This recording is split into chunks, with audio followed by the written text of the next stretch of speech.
Hello students, today we are going to study about physical and chemical changes. We'll study different types of changes. A substance is usually identified by its physical properties, that is shape, size, color, state, etc. We know that water is wet and gold is shiny. That is how we identify or they look. When there is a change in any of the physical property of a substance, its shape, size, color or state changes. This type of change is called a physical change. In this, no new substance is formed. It is usually reversible. Now we take the example of a plain paper and we crumple it. When we crumple the paper, we'll observe that the original shape of the paper changes because we have changed the body of the substance without changing the composition. We have only changed the appearance but not the composition of the paper. So it is not a chemical change but a physical change. Now we take the example of chalk and we crush it into small piece of chalk into dust. Then we add water into this dust to make it a paste. Then we roll it into the shape of a piece of chalk and we let it dry. We recover chalk from the dust. Yes, we can obtain the chalk from the dust because it is a physical change where we can obtain the original substance after going through the physical change. Now we take another example of ice cubes in a tray and we put it into the small tumbler and keep it in the room temperature. Now we see that ice has melted into water. We place the tumbler in a freezing mixture of common salt and again put it back into the freezer, and after some time when we observe that, we'll see that water has changed to ice on cooling in the freezer.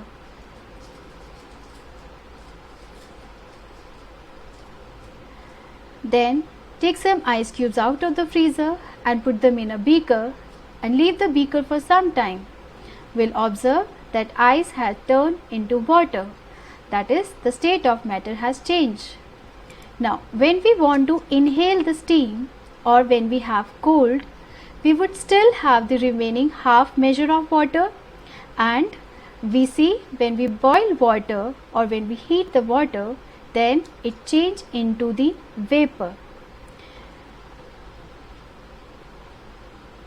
That is, when we put it on a gas stove, we see that the state of matter changes into steam and it has changed into the gaseous vapor. Now we see that we have changed the state of water 3 times, from ice cubes to water, from water to ice, and again water to gas, and again this gas can be condensed and we can obtain the liquid. So we see that we have thrice changed the state of water only to find that it was a physical change and it is reversible change also. We can obtain the state of ice again into water. Now when we talk about the chemical change involves chemical reaction. We have studied about photosynthesis where we see that new compounds are formed by a chemical reaction. Chemical change occurs whenever compounds are either formed or decomposed. During a chemical change, a chemical reaction takes place. If we look at this example, that is silver chloride, we see when it is reacted with sunlight, it changes into silver and chlorine. That is, from its compound form, it has decomposed into its elemental form. So this is a chemical reaction. A chemical change is permanent and is therefore irreversible. Example, burning a log of wood. It turns into ash and the resultant ash cannot be changed back into log of wood. It releases CO2 gas also. Now we take another example of magnesium ribbon and we burn the magnesium ribbon over a flame.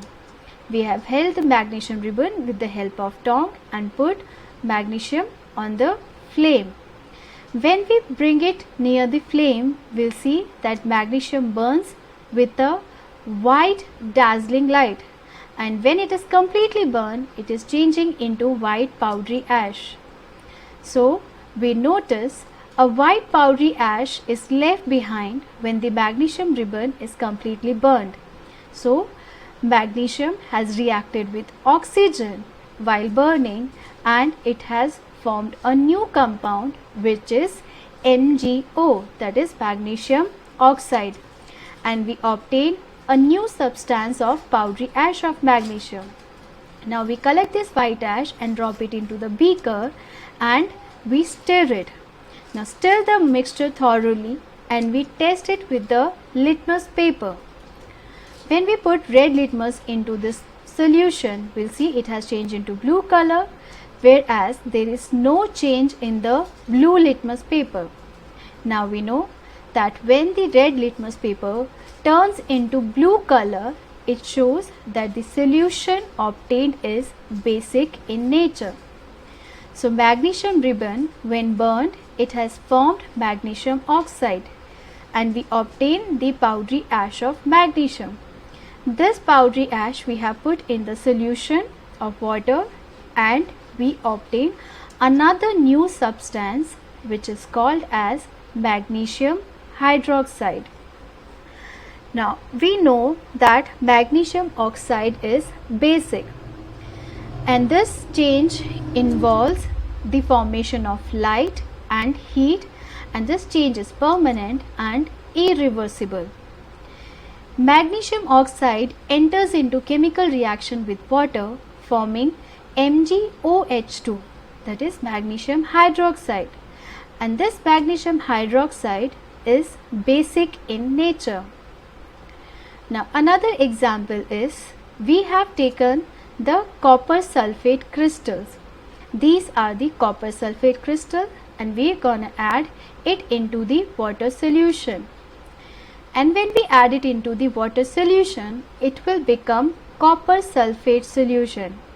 And we are going to add H2SO4, that is sulfuric acid, into it to make it more conducting. Now we are going to divide this aqueous solution of copper sulfate into two parts and keep it in two beakers. And when we keep it in two beakers, then in one of the beaker we are going to draw an iron nail and we'll wait for an hour or 2 hours. After keeping this solution undisturbed for 2 hours, then we will see there is change in the color of the solution. This is the initial color of the copper sulfate solution, which is aqueous blue in color, and after reacting with iron nail, it has changed into aqueous green color. And you see there is a small deposition of brown color on the iron nail, showing there is a chemical reaction. This brown color deposit of the copper on the nail, and you see that there is change in the color of the solution to the green. This is the displacement reaction. The displacement reaction states that when a more reactive element is reacted with the less reactive compound, it will displace the less reactive element from the compound. Now in this reaction, in the copper sulfate and iron nail reaction, iron being more reactive, it will displace the less reactive metal from the sulfate solution, and copper is being displaced in this solution. Copper is less reactive, iron being more reactive, it will displace the copper, and this displaced copper start forming a deposition on the iron nail. And now the solution has changed into the green color because of the formation of ferrous sulfate, that is iron has combined with the sulfate solution and it has formed ferrous sulfate solution, showing the displacement reaction, and the compound now formed is a new substance, showing it has undergone chemical change. Another example of chemical change is neutralization reaction. Let us observe another example by taking another 100 ml of water and we pour baking soda into this water and we will stir it completely until the mixture is completely dissolved, until the solute is completely dissolved in the mixture. Now in another test tube we have taken 5 ml of vinegar. This is baking soda, which is basic in nature, and vinegar is acidic in nature, which contains acetic acid. And the property of vinegar we can check with the help of red and blue litmus paper. When we add this vinegar into red litmus, there will be no change in color, whereas there will be change in color of the blue litmus paper into red, showing that vinegar is acidic in nature. Now we're gonna pour baking soda into vinegar.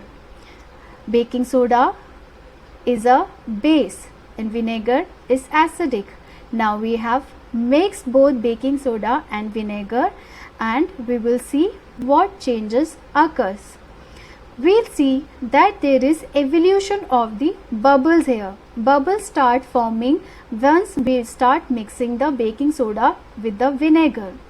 This bubble formation is due to the evolution of carbon dioxide gas.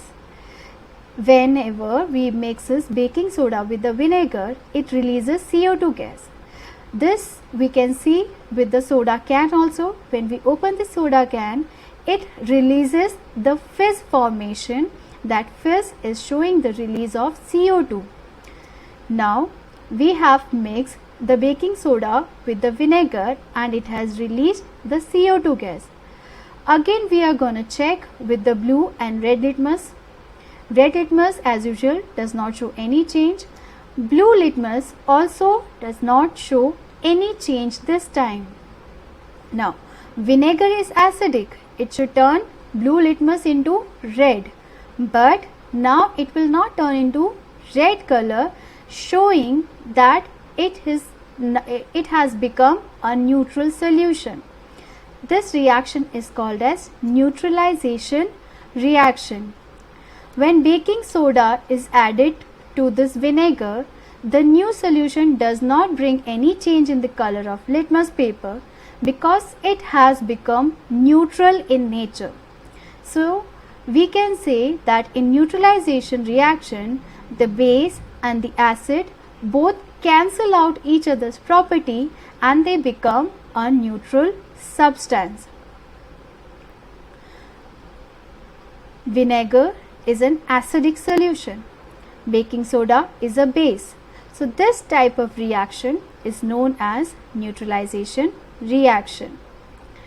Now when we discuss about the differences between physical and chemical changes, we can easily say that physical change is reversible whereas chemical change is irreversible.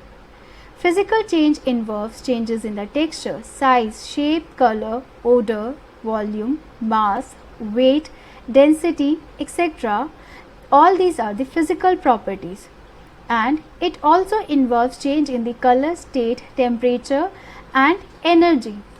Now we see that in physical as well as in chemical change, the energy is always involved. Whenever we try to change the shape of the substance or we try to change or bring any kind of chemical reaction, there will be energy involved because all the work involves energy. Either the energy is released or the energy is absorbed in doing any kind of or bringing any kind of change. Now, no new substance is formed in physical change. It does not change the composition of the matter because there is no molecular change. And in physical change, no chemical reaction and no energy is given off. Now, arrangement of atoms remains the same in physical change. But when we talk about chemical change, one or more new products are formed and change in the composition of matter takes place, because we see new substances are formed, so their molecular structure also changes. A chemical reaction takes place and it involves release of light, heat or sound in many of the chemical changes. Sometimes it involves heat and light, sound both, and sometimes in chemical changes only heat is revolved or the sound is released. The atoms of the substances are rearranged. So that's all for students today. That's all. Now I hope you all understood. Thank you all for watching and have a good day.